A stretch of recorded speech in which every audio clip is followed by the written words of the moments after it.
বিশ্বজিতের কাছে যখনই আমাদের গান শোনার সুযোগ হয় তখনই দেখেছি বিশ্বজিৎ কিন্তু নিজেকে আটকে রাখেন না। মানে আমি গায়ক, সুতরাং ওই পুরুষ কণ্ঠের গানেই আমি নিজেকে আটকে রাখবো। আমি খেয়াল আসলে করে দেখেছি। আমার যে গানটা না ভালো লাগে, হ্যাঁ। এই গানটা এত ছোটবেলা থেকে আমার প্রিয় গান, কিন্তু কখনো গাইবার গাওয়া সুযোগ হয়নি। হয়ে ওঠেনি। এই প্রথমবার আমি গাইলাম, এটা আমি জানি আমাদের না। সৌভাগ্য। আমরা শুনলাম প্রথম। এবং অবশ্যই গুড মর্নিং আকাশ তার জন্য তো ভীষণ ভীষণ রকম আমি তাদের কাছে ঋণী, যে এত গান যেগুলো আমাদের অনুষ্ঠানে সচরাচর গাওয়া হয়ে ওঠে না, সেই গানগুলো আমরা এখানে শোনাতে পারি এবং দর্শক শ্রোতাদের আনন্দ দিতে পারি, এটা আমাদের কাছে অনেক বড় প্রাপ্তি। অনেক ধন্যবাদ গুড মর্নিং আকাশকে এবং আমাদের দর্শকদের যারা শোনেন, যারা মন দিয়ে শোনেন, ঠিক তাই, ভালোবেসে ঠিক তাই, শোনেন, ঠিক তাই না, এবং উৎসাহ দেন। একদম। তুমি দেখো দেখো তো চিনতে পারো কিনা,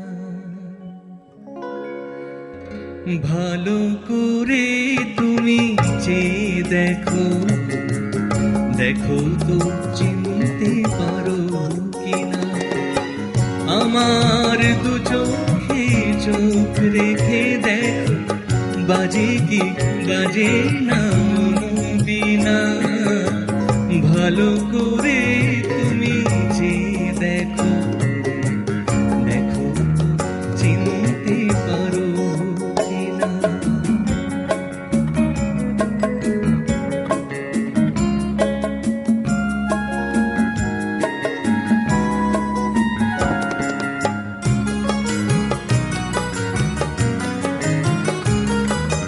সোনালি বিকেলে গাছের ছায়ায় মুখোমুখি বসে নীল সন্ধ্যায়, সোনালি বিকেলে গাছের ছায়ায় মুখোমুখি বসে নীল সন্ধ্যায়, জীবনানন্দ তুমি তো শোনাতে, জীবনানন্দ তুমি তো শোনাতে, ভেবে দেখো মনে পড়ে কি না, আমার দু চোখে চোখ রেখে দেখো, বাজে কি বাজে না বিনা, ভালো করে তুমি চেয়ে দেখো, দেখো তো চিনতে পারো কিনা।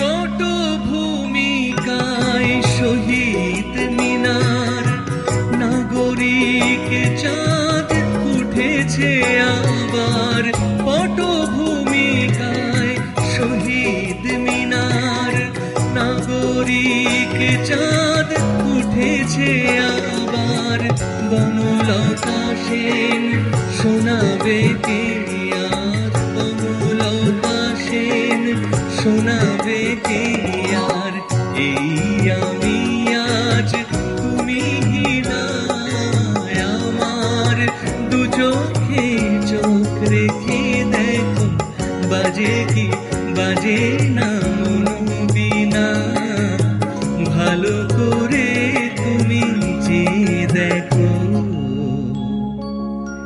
দেখো তো চিনতে পারো কিনা।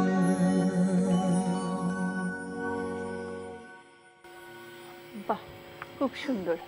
একটা জিনিস খেয়াল করে দেখো, যে এই সময়কার গান, সেই সময়ের গানে এই যে বনলতা সেন, জীবনানন্দ, এই যে পুরো অনুষঙ্গ, এই যে কথাগুলো, এই শব্দগুলো ব্যবহার খুব একটা কিন্তু অন্যরকম লাগে না? মানে এগুলো অনেকটা সময় থেকে এগিয়ে ব্যবহার হয়েছে বলে মনে হয় না?